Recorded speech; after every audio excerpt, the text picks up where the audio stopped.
अस्सलाम वालेकुम। आज की इस वीडियो में हम बात करेंगे about how China is expanding its influence in the Middle East and how it is maintaining its strong foothold in this region of the Middle East. Recently हमने देखा कि चाइना ब्रोकर्ड पीस इन gulf, यानी कि जो इस region में दो major countries लाए करते हैं, that is Saudi Arabia and Iran, इन दोनों के बीच में डिप्लोमेटिक टाइज़ रीस्टोर हुए और इस तमाम मामले में चाइना ने एक मेजर रोल प्ले किया।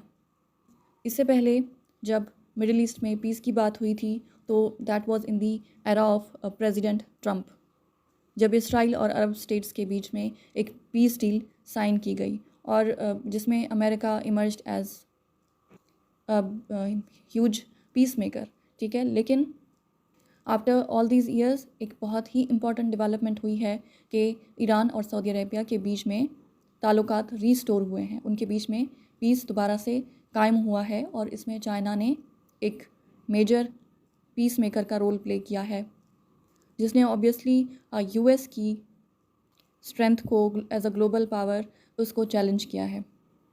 हम ये जानते हैं कि 2016 के बाद से सऊदी अरेबिया और ईरान के बीच में डिप्लोमेटिक टाइज़ बिल्कुल कटे हुए थे, ठीक है, बिल्कुल कट थे।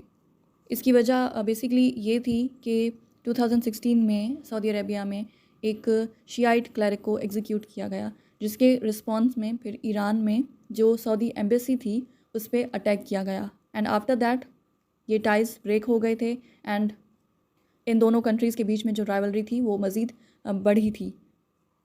But now both of these countries have agreed to resume the bilateral ties.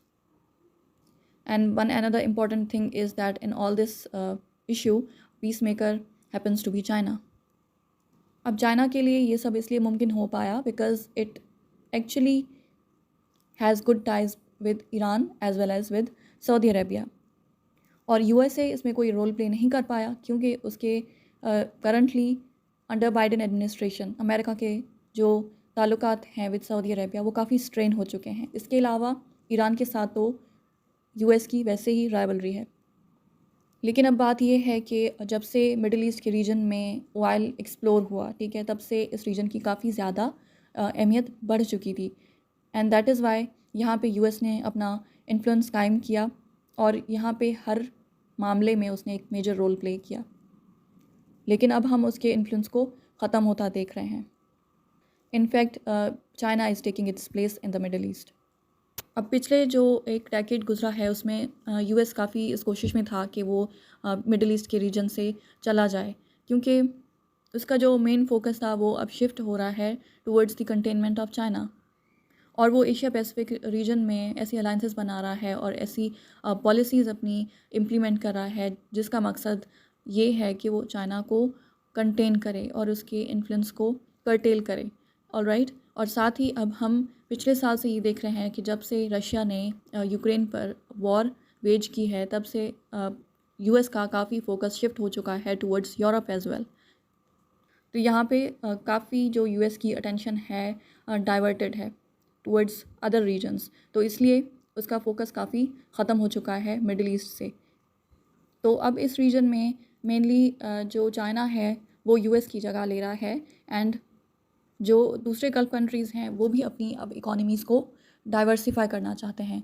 वो सिर्फ ऑयल की एक्सपोर्ट्स एंड इंपोर्ट्स पर रिलाई नहीं करना चाहते, वो भी अपनी इकोनॉमीज़ को काफ़ी ज़्यादा डाइवर्स करना चाहते हैं।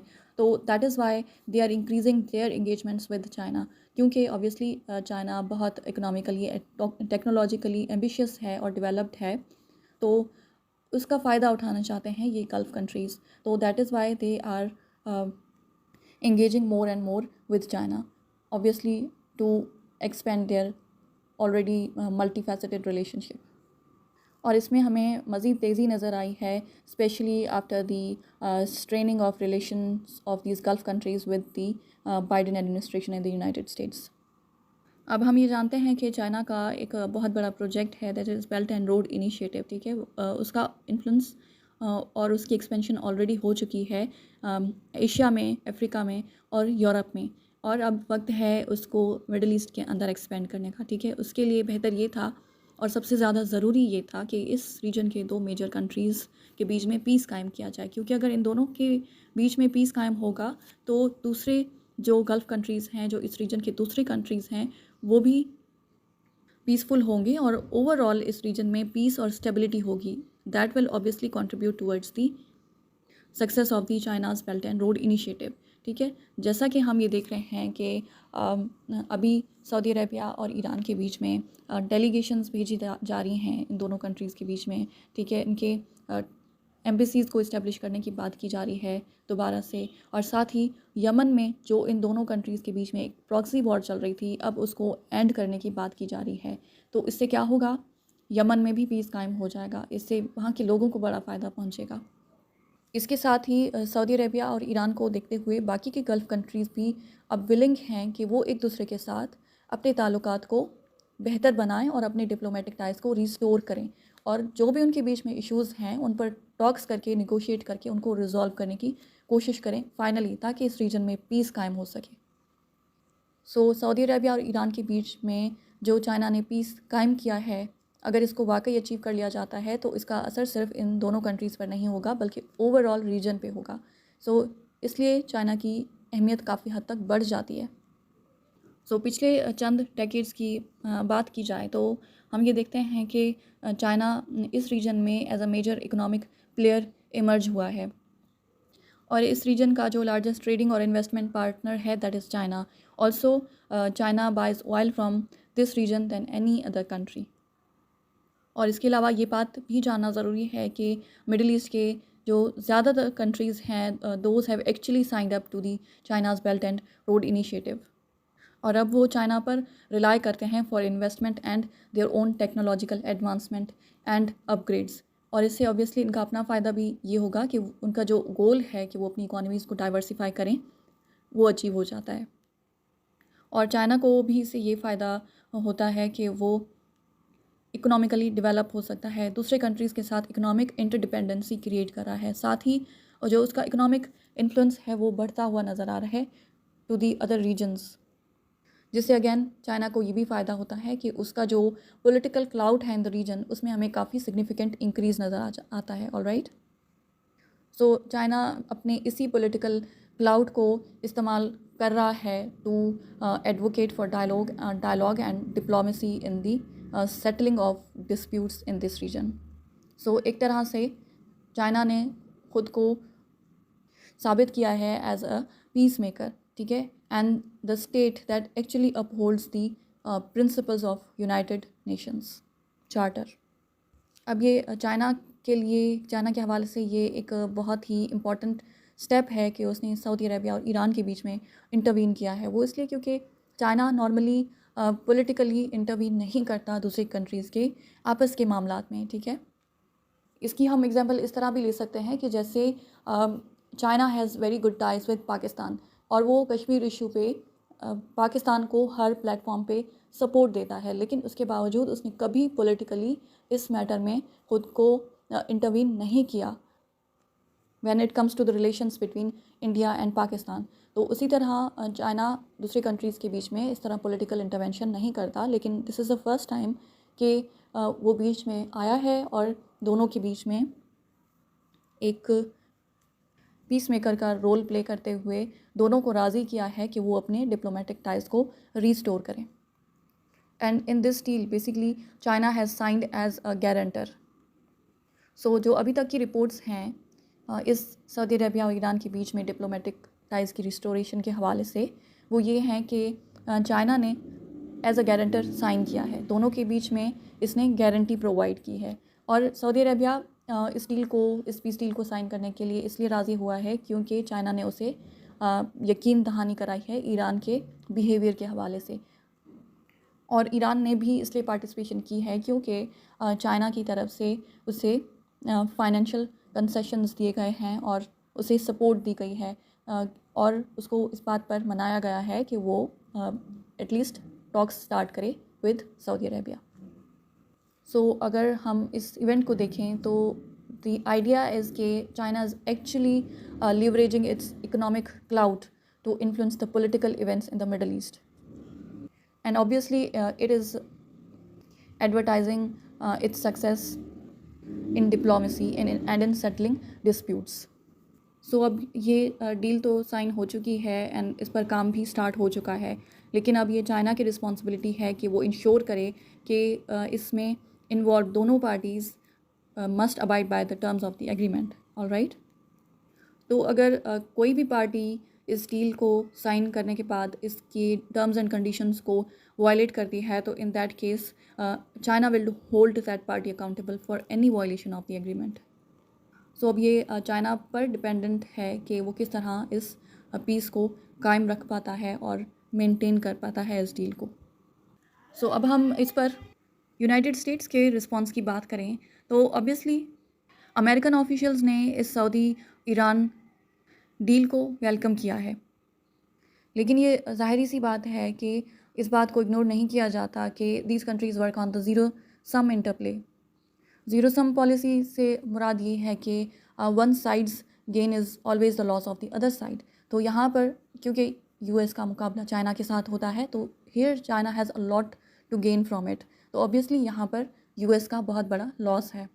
सो ऑब्वियसली यूएस इससे खुश नहीं होगा, लेकिन apparently they have welcomed this Saudi Arabia detente, क्योंकि हम जानते हैं कि यूएस ऑलरेडी एक टफ और बिटर कंपटीशन में engaged है with China, especially when it comes to economy, when it comes to technology and in military domain। ठीक है, तो ये डिप्लोमेसी एक अदर एरिया है और नया एरिया है जिसमें चाइना ने यूएस को चैलेंज किया है और हराया है।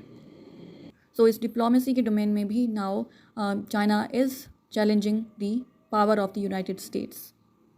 और इस इम्पॉर्टेंट डेवलपमेंट से चाइना को ये मौका मिला है कि वो ख़ुद को प्रूव कर पाए कि वो एक ग्लोबल पीस मेकर है। और इस सब से चाइना जियो पॉलिटिक्स में अपनी अहमियत का भी बताना चाहता है कि how important role can be played by China.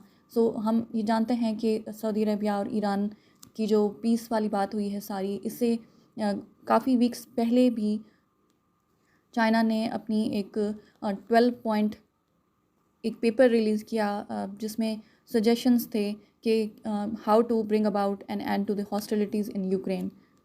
तो इससे आप अंदाज़ा लगा सकते हैं कि how China is willing to play the role of a mediator and in bringing peace in the troubled zones of the world.